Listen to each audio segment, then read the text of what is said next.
Hello guys, and welcome back to another tutorial. Today, I'll show you how to bunny hop on CSGO. Firstly, you need to connect to an offline server.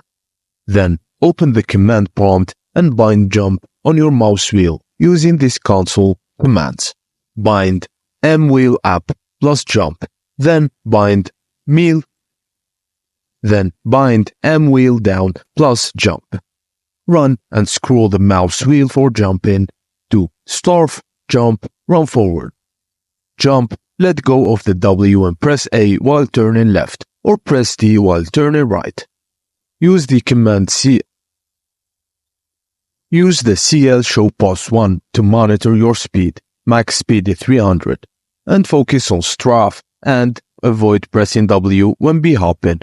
And that's it guys, thank you for watching. And please don't forget to like and subscribe for more.